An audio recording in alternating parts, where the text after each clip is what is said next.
REC और PFC, इस पर सुबह मॉर्गन स्टैनली की डाउनग्रेड कॉल आई थी और उसके बाद स्टॉक पर डेंट। लेकिन क्या कहा गया है पूरी रिपोर्ट में, एक बार फिर से रिविजिट करते हैं नुपुर के साथ। नुपुर, गुड आफ्टरनून, बताएं।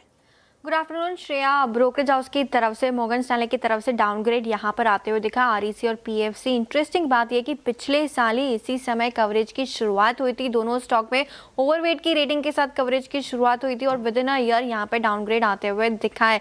ओवरवेट से घटा के इक्वल वेट की रेटिंग आरईसी और पीएफसी दोनों स्टॉक पे की है। इनफैक्ट टारगेट प्राइस भी देखें तो आपको वहां पर भी जो है डाउनग्रेड नजर आएगा। पीएफसी का लक्ष्य 510 से घटा के 410 रुपए का किया है। आरईसी की बात करें तो यहाँ पर भी लक्ष्य 430 रुपए से घटा के 360 रुपए का करते हुए दिखे।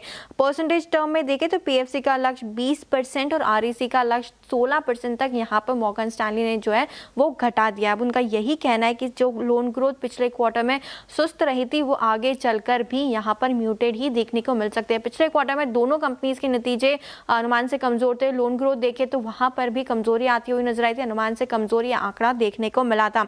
पावर सेक्टर में बैंक क्रेडिट और सिस्टम क्रेडिट तेजी से बढ़ता हुआ दिख रहा है, लेकिन आरईसी और पीएफसी की जो ग्रोथ है वो कमजोर रही है। जो डिस्कनेक्ट है ग्रोथ का वो काफी ज्यादा है और जो उम्मीद थी कि धीमे धीमे ये ग्रोथ रिकवर होती हुई नजर आएगी, फिलहाल मॉर्गन स्टैनली को वो भी नजर नहीं आ रहा है। उन्होंने जो ईपीएस के अनुमान है वहां पर भी कटौती की है। पीएफसी के ईपीएस अनुमान में 5.5% की कटौती की।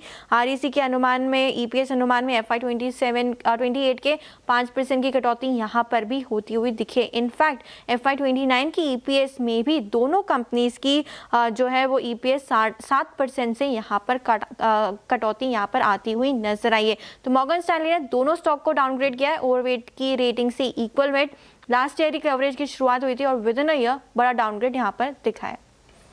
जी शुक्रिया नुपुर। आरईसी पीएफसी दोनों अगर आप देखें क्रैक होते हुए, आरईसी आपकी स्क्रीन पे इस वक्त जून के बाद सबसे लोवेस्ट ट्रैजेक्टरी पे, और जहां तक पावर फाइनेंस का सवाल है ये ऑलमोस्ट फरवरी के बाद सबसे लोवेस्ट लेवल पे। अच्छा, इसको अब रखिए किनारे।